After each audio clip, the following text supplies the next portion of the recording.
Hey guys, welcome to my channel. This is Shama Noor and you're watching Sam Guru English. आज है English speaking course का 12 days. आज की इस video में आप जानेंगे पास्ट परफेक्ट कॉन्टिन्यूअस के बारे में। अब तक तो आप लोगों ने इस टेंस को इस तरह से पढ़ा है कि जिस सेंटेंस के लास्ट में रहा था, रही थी या रहते हो और उसमें कोई समय निर्धारित किया गया हो तो वो हमारा पास्ट परफेक्ट टेंस कहलाता है।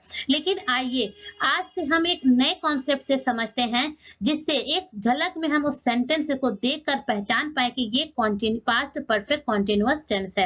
आइए देखते हैं पास्ट परफेक्ट कॉन्टिन्यूअस। सबसे पहले ये जानिए ये कोई एक अलग टेंस नहीं है। जैसे इनडेफिनेट टेंस एक अलग टेंस था, परफेक्ट टेंस भी एक अलग टेंस, कॉन्टिन्यूअस टेंस भी एक अलग टेंस था, लेकिन परफेक्ट कॉन्टिन्यूअस टेंस है ये कोई एक अलग टेंस नहीं होता है। ये perfect tense and continuous tense का एक कॉम्बिनेशन होता है। जैसे परफेक्ट टेंस में क्या होता था, कोई काम कर लिया गया है, यानी जो काम स्टार्ट हुआ वो काम कर चुका था, वो काम कर लिया गया, तो वो हमारा क्या कहलाता था, परफेक्ट टेंस। या जैसे मेरे घर पहुंचने से पहले माँ खाना बना चुकी थी, या मेरे स्टेशन जाने से पहले ट्रेन जा चुकी थी, तो ये हमारा क्या था, पास्ट परफेक्ट टेंस था। और कॉन्टिन्यूअस टेंस से क्या है हमारा, जिस सेंटेंस के लास्ट में रहा है रहे, यानी कि जो काम कंटिन्यू चल रहा है, वो खाना खा रहा था, वो पानी पी रहा था, वो दौड़ रहा था, ये हमारा क्या है, कॉन्टिन्यूअस टेंस है। और इसी तरीके से जो एक नया टेंस बना, ये जो परफेक्ट कॉन्टिन्यूअस टेंस है, ये दोनों का कॉम्बिनेशन है कि इसमें परफेक्ट टेंस की भी झलक है और कॉन्टिन्यूअस टेंस की भी झलक है। बहुत लोग होते हैं कि अगर सेंटेंस में रहा है रही है तो इज है मार को ढूंढने लगते हैं, तो फिर बहुत लोग सोचते हैं अगर परफेक्ट टेंस है तो वर्ब की थर्ड फॉर्म कहाँ है। आज आपकी सारी कंफ्यूजन दूर हो जाएगी। सबसे पहले देखिए परफेक्ट कॉन्टिन्यूअस टेंस होता क्या है।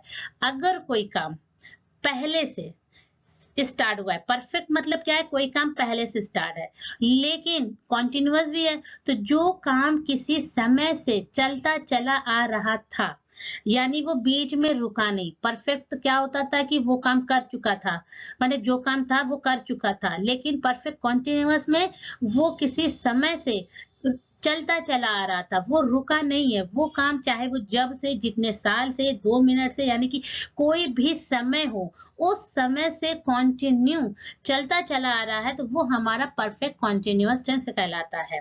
देखिए it is a very specific that the combination of two tense, यानी ये जो टेंस है दो टेंस का कॉम्बिनेशन है, past perfect and past continuous tense का ये कॉम्बिनेशन है। सबसे पहले एक स्ट्रक्चर को समझते हैं, फिर उसको एक एक एग्जांपल से समझते हैं। देखिए स्ट्रक्चर को समझना बहुत ही इंपॉर्टेंट होता है, क्योंकि अगर आपको स्ट्रक्चर बहुत अच्छे से मालूम हो गया, बहुत अच्छे से उसकी जानकारी होगी, आप कोई भी सेंटेंस, किसी भी सेंटेंस का हो, आप उसे बहुत ही आसानी से बना सकते हैं। आइए देखते हैं पास्ट परफेक्ट कॉन्टिन्यूअस का ये स्ट्रक्चर है। Subject plus had been, verb की फोर्थ फॉर्म। देखिए had been, been perfect tense क्या कहलाता था, परफेक्ट टेंस में क्या होता था कि वर्ब की थर्ड फॉर्म का यूज किया जाता है, और कॉन्टिन्यूअस में क्या होता है, वर्ब की फोर्थ फॉर्म का यूज किया जाता है। अब भाई दो मेन वर्ब तो एक साथ आ नहीं सकते, कि दो मेन वर्ब को एक साथ नहीं रख सकते हैं, तो क्या किया गया कि परफेक्ट यानी कि वर्ब की थर्ड फॉर्म को बीन के रूप में रख दिया गया, कि अगर परफेक्ट कॉन्टिन्यूअस टेंस हो, चाहे वो पास्ट में हो, प्रेजेंट में हो, फ्यूचर में हो, वो बीन के रूप में ही शो होगा, क्योंकि दो मेन वर्ब एक साथ नहीं आ सकती, इसलिए बीन ही हमारा वर्ब की थर्ड फॉर्म है, यही परफेक्ट टेंस की पहचान है।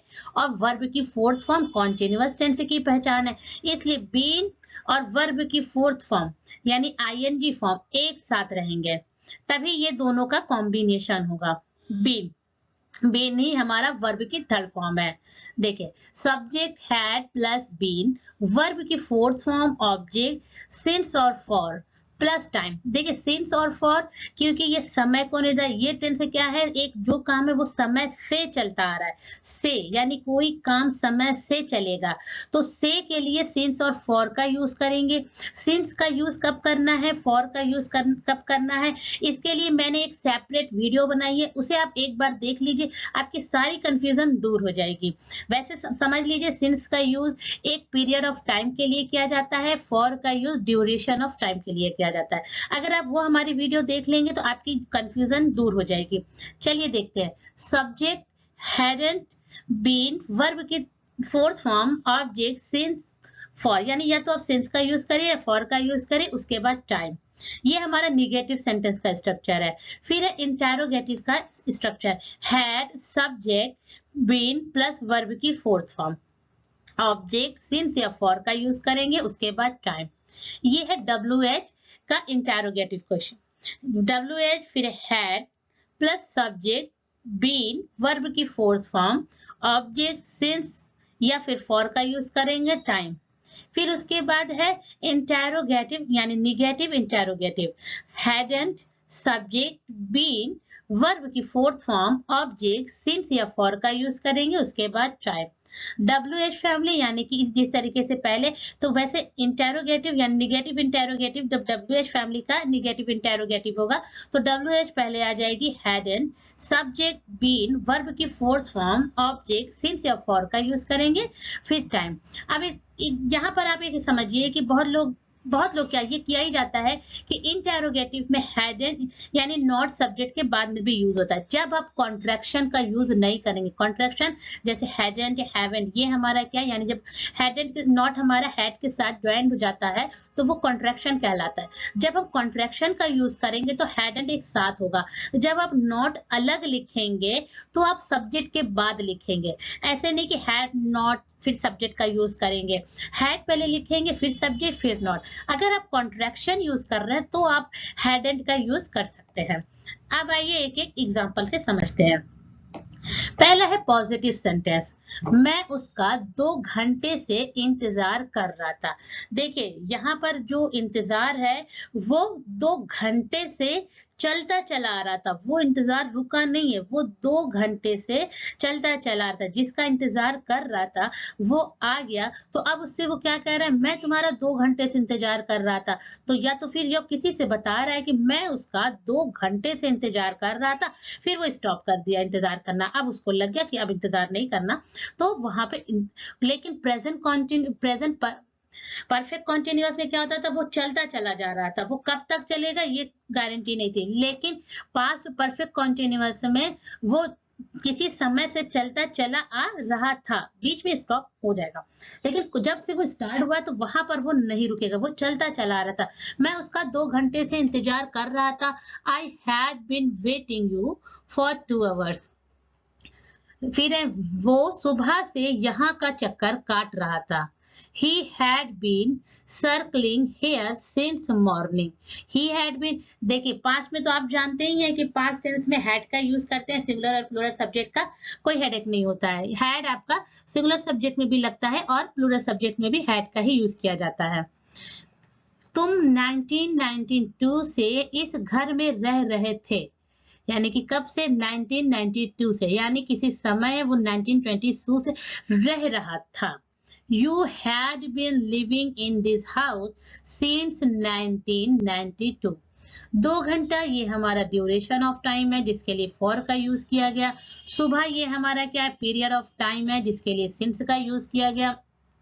1992 ये भी हमारा क्या है, पीरियड ऑफ टाइम है जिसके लिए सिंस का यूज किया। निगेटिव सेंटेंस देखिए, तुम 2 हफ्तों से स्कूल नहीं जा रहे थे, यानी कब से, 2 हफ्तों से, यानी ये भी क्या एक समय है कि वो समय से, किसी समय से नहीं जा रहा था, वो कंटिन्यू नहीं जा रहा था। तो तुम 2 हफ्तों से स्कूल नहीं जा रहे थे, you hadn't been going to school for 2 week. You hadn't been going to school for 2 weeks। For का यूज क्यों किया, क्योंकि 2 हफ्ता कोई एक निर्धारित समय नहीं, कोई पीरियड ऑफ टाइम नहीं है, तो फॉर 2 वीक।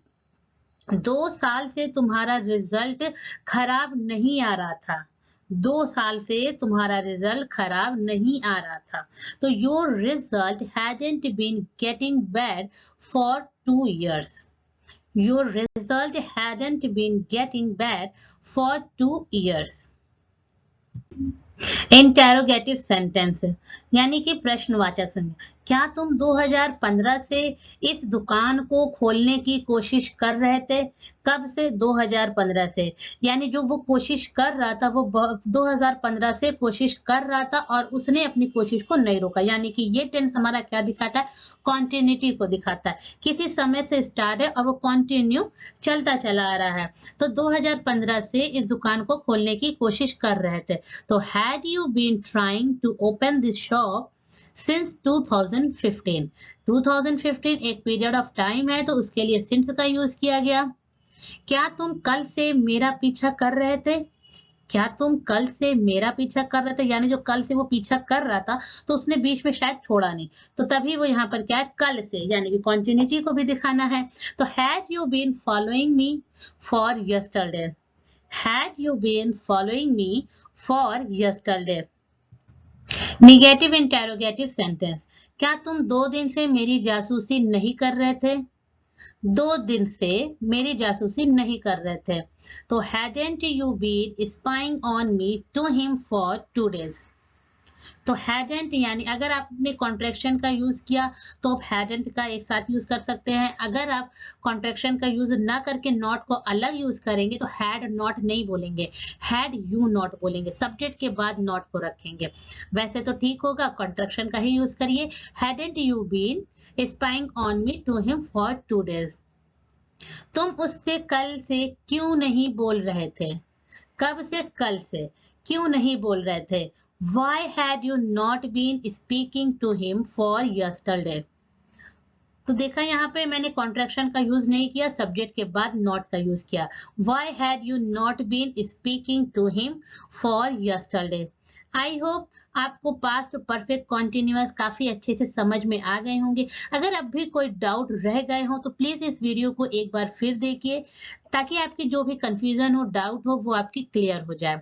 अगर आपने हमारे चैनल को अभी तक सब्सक्राइब नहीं किया तो प्लीज चैनल को सब्सक्राइब जरूर कर दीजिए। साथ ही बेल आइकन के ऑल ऑप्शन को पर जरूर क्लिक कर दीजिएगा ताकि नेक्स्ट वीडियो की नोटिफिकेशन सबसे पहले आप तक पहुंच जाए। See you soon in the next video. Thanks for watching.